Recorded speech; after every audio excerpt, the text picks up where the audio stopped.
Welcome back to the channel, everyone. This is your Reluctant Gringo back again with another reaction and review for another X-Men 97 episode.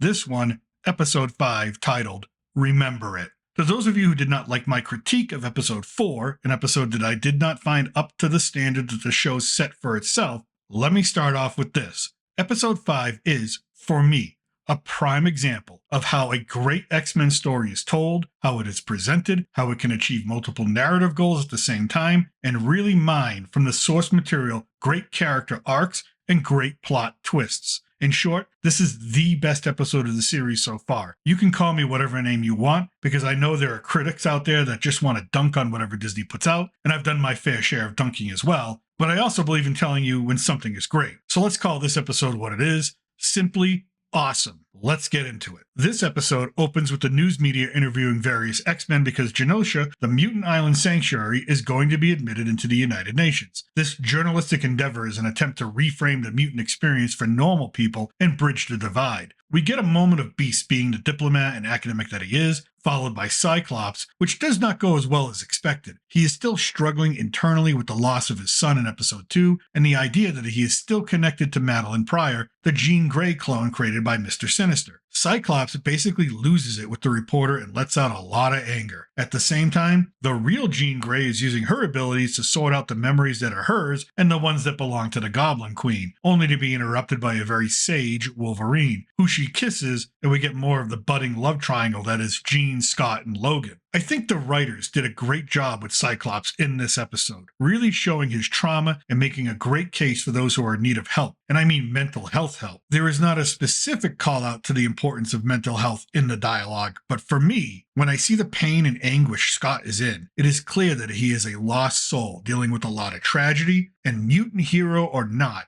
he needs guidance. We then cut to the Blackbird, on its way to Genosha with Rogue, Gambit, and Magneto to celebrate and initiate Genosha's acceptance on the world stage. Here, we're dealing with another love triangle. Magneto wants Rogue, Gambit wants Rogue, and Rogue is torn between Magneto, a man she can touch and was her mentor and teacher, and Gambit, a man who's devoted to her in every way a man can be. When they land, we get the return of Madeline Pryor as a character as part of the Council of Genosha. So we now know where she disappeared to after the events of episode 2. At this time, Rogue and Gambit split off from the group with an old friend, the glorious return of fan favorite Nightcrawler. They spend their day experiencing the joys and struggles of Genosha, and there is a definite party atmosphere. Meanwhile, Magneto is summoned by the Council, where we get an Emma Frost, Sebastian Shaw, and Moira appearance, along with a bunch of other cameos. The issue at hand is whether or not Magneto should be the leader of Genosha because he is still labeled as a terrorist. Now later on, Magneto has one of the best lines of the series when being scolded by Dr. Cooper that most countries don't allow terrorists to be their leaders. And Magneto replies, but some countries allow their leaders to become terrorists. The first 15 minutes of this episode will constantly jump back and forth between Genosha, where Magneto is trying to convince Rogue to be his queen, and where we also get the backstory on their relationship, to Scott and Jean dealing with the still connected psychic bond between him and Madeline,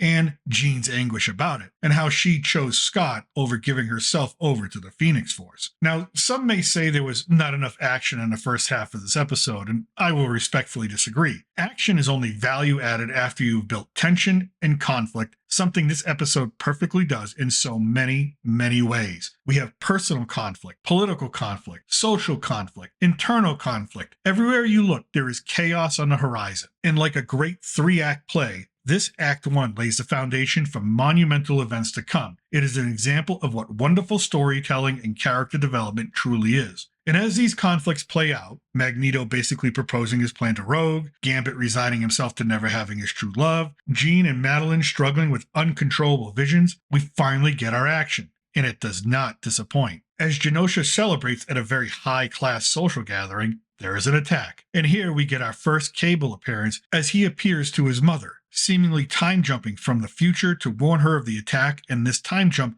also affects Jean. Cable pleads with his mother to get everyone out as explosions begin to erupt in the distance. A sentinel of unprecedented power and size begins to attack the island and begins to eliminate all the mutants it comes across. Basically, genocide is occurring on Genosha. Magneto, Rogue, and Gambit spring into action. Magneto is determined to deliver on his promise that all would be safe on his island, takes on the Sentinel, using his powers to shield others, including Rogue and Gambit, from its energy blasts. And although we do not see it, it appears that Magneto fails to survive the attack, leaving Rogue and Gambit alone. Rogue, in a fit of rage after seeing her mentor and former lover defeated, rushes the Sentinel, only to have Gambit save her and take on the mechanical beast himself. And if you're a fan of Gambit, this episode gives you the most badass version of the mutant you could ever ask for. He attacks the Sentinel, is mortally wounded in the process, but is able to still summon all of his kinetic energy into a focused stream that takes down the attacker in a massive blast. However, we see it as too little too late for most of Genosha. The island is devastated and countless are dead. The X-Men watch on from the mansion, horrified and distraught, wondering just how many have been taken away from them. The final scene is one of the most touching ever written in the history of X-Men animation. It is that of Rogue,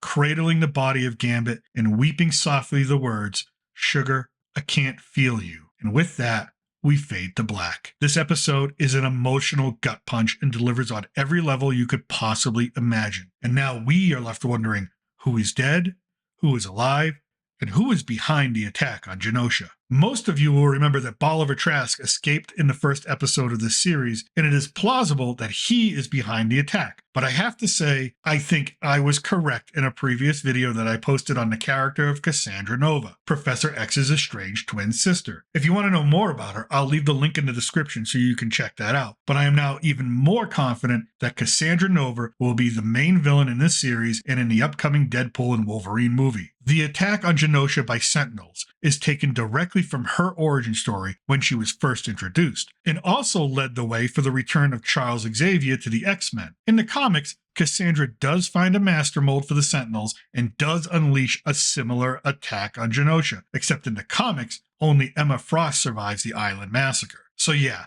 I still believe that she is yet to be revealed, and that the Goblin Queen, Mr. Sinister, Magneto turning bad again, all of those are just red herrings. The real fight is yet to begin. And with a mutant like Cassandra Nova, one with such powerful psychic abilities, it will take the combined efforts of Jean Grey and Madeline Pryor in Goblin Queen form to stop her. Overall, this is a perfect episode that sets up the rest of the season, and if you're a fan of the X-Men, I cannot think of anything else that would have been different about this show that could bring you any more satisfaction. But as always, that's my opinion. Let me know what you think in the comment section below. Do you think Cassandra Nova is behind all of this? Do you think Professor X will return? Or do you think there's something else at play here? As always, thank you for watching, and from south of the border, I'm still your reluctant gringo. Salud, and a huevo.